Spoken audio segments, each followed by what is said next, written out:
Subscribe করুন YouTube Bangla এবং bell আইকনটি ক্লিক করুন আমাদের নতুন ভিডিওগুলি সবার আগে দেখার জন্য। বন্ধুরা সবাইকে আসসালামু আলাইকুম, আশা করি সকলেই ভালো আছেন। আজকের ভিডিওতে আপনারা দেখতে যাচ্ছেন যে কিভাবে আপনার অ্যান্ড্রয়েড ফোনের অ্যাপসগুলি ল্যাপটপ অথবা ডেস্কটপ কম্পিউটারে ব্যবহার করবেন। সো বরাবর মতো দেখছেন ইউটিউব বাংলা, আপনাদের সাথে আছে আমি রবিন। চলুন শুরু করা যাক।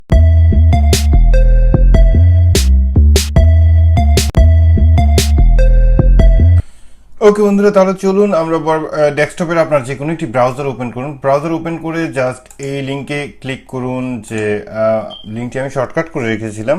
সো জাস্ট android.net, ঠিক আছে? আপনারা এখানে দেখতে পাচ্ছেন যে android.net, এটা ভিডিও ডিসক্রিপশনে আমাদের লিঙ্ক দেওয়া থাকবে, সেখান থেকেও আপনারা সোজা এখানে চলে আসতে পারেন। যাই হোক, জাস্ট সিম্পল একটা লিঙ্ক সবাই মনে রাখতে পারবে যে android অ্যান্ড্রয়েড নট। যাই হোক, এখানে আসার পর প্রথমে আপনারা দেখতে পাচ্ছেন যে একটি কম্পিউটারের ছবি এবং এর পাশে ডাউনলোড লেখা আছে, ঠিক আছে? জাস্ট এখানে ক্লিক করুন, আপনার অ্যান্ড্রয়েড এই সফটওয়্যারটি ডাউনলোড হয়ে যাবে, ঠিক আছে? আমার অলরেডি ডাউনলোড হয়ে গেছে। সো আমি জাস্ট এখান থেকে স্ট্রেট এটাকে ইনস্টল করে নিব। সো আমি গুগল ক্রোম ব্রাউজার ইউজ করছি, আপনারা অবশ্যই দেখে বুঝতে পারছেন। সো আমি জাস্ট এখান থেকে সোজা এক্সি ফাইলটাকে ইনস্টল করে নিব, ঠিক আছে? সো এখানে ক্লিক করলাম একবার।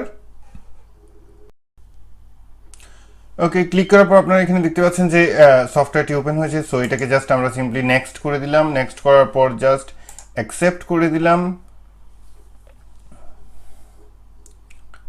অ্যাকসেপ্ট করার পর অ্যাভাস্ট ফ্রি অ্যান্টিভাইরাস আরেকটি অ্যাড এসেছে। আমরা অ্যাভাস্ট ফ্রি অ্যান্টিভাইরাস কোনো অবস্থাতেই চাই না, আমার কম্পিউটারে বেসিক্যালি দরকার নেই। সো এটাকে আমরা ডিক্লাইন করে দিলাম। ডিক্লাইন করার পর এখন আপনারা দেখতে পাচ্ছেন যে এটা হচ্ছে 476 মেগাবাইটের একটি সফটওয়্যার। সো এটা ইনস্টল হয়ে যাচ্ছে। সো আমি জাস্ট একটি পোজ করে নিচ্ছি এখানে। সো ইনস্টল হওয়ার পর আমরা আবার দেখাচ্ছি। সো আপনারা দেখতে পাচ্ছেন যে এটা মোটামুটি ইনস্টলিং 70% হয়ে যাচ্ছে। সো 100% পর্যন্ত আমরা অপেক্ষা করব। ওকে, আপনারা দেখতে পাচ্ছেন যে ইনস্টলিং এর আরেকটি ধাপ চলে এসেছে। এবার আমরা এখান থেকে এটা কমপ্লিট হওয়ার পর আবার দেখাচ্ছি। ওকে বন্ধুরা, ইনস্টলেশন কমপ্লিট। লেটস সি, এটা এখন ওপেন হবে। সো বন্ধুরা, এই মুহূর্তে দেখতে পাচ্ছেন যে মোটামুটি আমাদের কমপ্লিট সেট আপ উইন্ডোজটি খুলে এসেছে, যেটা আমাদের অ্যান্ড্রয়েড অ্যাপস ব্যবহার করতে সাহায্য করবে আমাদের মোবাইলে, সরি কম্পিউটারে। সো যাই হোক, আপনারা ইউর ডেস্কটপ মোবাইল এখানে দেখতে পাচ্ছেন। তো যাই হোক, আমরা এখানে যদি ক্লিক করি, এখন স্টিল মানে কনফিগার করছে, সো একটু সময় লাগছে। সো বন্ধুরা, আপনারা দেখতে পাচ্ছেন যে এই মুহূর্তে আপনাদের অ্যান্ড্রয়েড রেডি, আপনাদের কম্পিউটার বা ল্যাপটপ বা ডেস্কটপ কম্পিউটার যেটাই বল না কেন সব কিছুতেই। সো টোটালি একটা অ্যান্ড্রয়েড ইন্টারফেস এখানে এসেছে, যেরকম মেনু, ব্রাউজার, ইমেল, সব কিছু সেটিংস।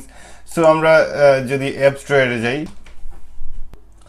সো বন্ধুরা এখানে বেসিক্যালি আর দেখানোর মতো কোনো কিছুই নাই। আপনারা এখানে মেইল দিয়ে মেইল সেট আপ করতে পারেন। তারপর এখানে আপনারা দেখতে পাচ্ছেন যে প্লে স্টোর ক্লিক করলে আপনাদের ইমেল আইডি চাইবে। সো আপনি যে ইমেল আইডি ব্যবহার করেছেন আগের অ্যান্ড্রয়েডে, সেই একই ইমেল ব্যবহার করতে পারেন এখানে। তারপর আপনি আপনার ইচ্ছা মতো যে কোনো অ্যাপস আপনি ডাউনলোড করতে পারেন, ব্যবহার করতে পারেন। সো অবশ্যই আমার অ্যাকচুয়ালি খুবই ভালো লেগেছে যে আপনারা অ্যান্ড্রয়েড ফোন ব্যবহার করতে পারছেন, একদম অ্যান্ড্রয়েড ফোন মানে অ্যান্ড্রয়েডের যে কোনো অ্যাপস আপনারা ব্যবহার করতে পারছেন আপনার ডেস্কটপ বা ল্যাপটপ কম্পিউটারে। সো যাই হোক, আজকের ভিডিও এই পর্যন্তই ছিল। খুব শর্টকাটে আমি দেখিয়ে দিয়েছি। যারা কম্পিউটার চালাতে পারেন, যারা কম্পিউটার ব্যবহার করেন, তাদের মোটামুটি এখন ধারণা হয়ে গেছে। এখানে জাস্ট আপনারা দেখতে পাচ্ছেন মাইক্রোফোন অ্যাক্সেস করার জন্য এখানে আপনারা ক্লিক করলে মাইক্রোফোন অ্যাক্সেস করতে পারবেন। এখানে আপনাদের ক্যামেরা অ্যাক্সেস করতে পারবেন। মোটামুটি এখানে যারা কম্পিউটার ব্যবহার করে তাদেরকে এখানে শেখানোর কোনো কিছুই আছে বলে আমি মনে করি না। তো যাই হোক, আমরা জাস্ট পরিচয় করিয়ে দিয়েছি যে কিভাবে আপনার অ্যান্ড্রয়েড আপনার কম্পিউটার বা ল্যাপটপ বা ডেস্কটপ কম্পিউটার যেটাই বল না কেন কীভাবে ব্যবহার করবেন। সো আজকের ভিডিও পর্যন্তই। ভালো থাকুন, সুস্থ থাকুন, এই শুভকামনা। আজকের মতো আল্লাহ হাফিজ।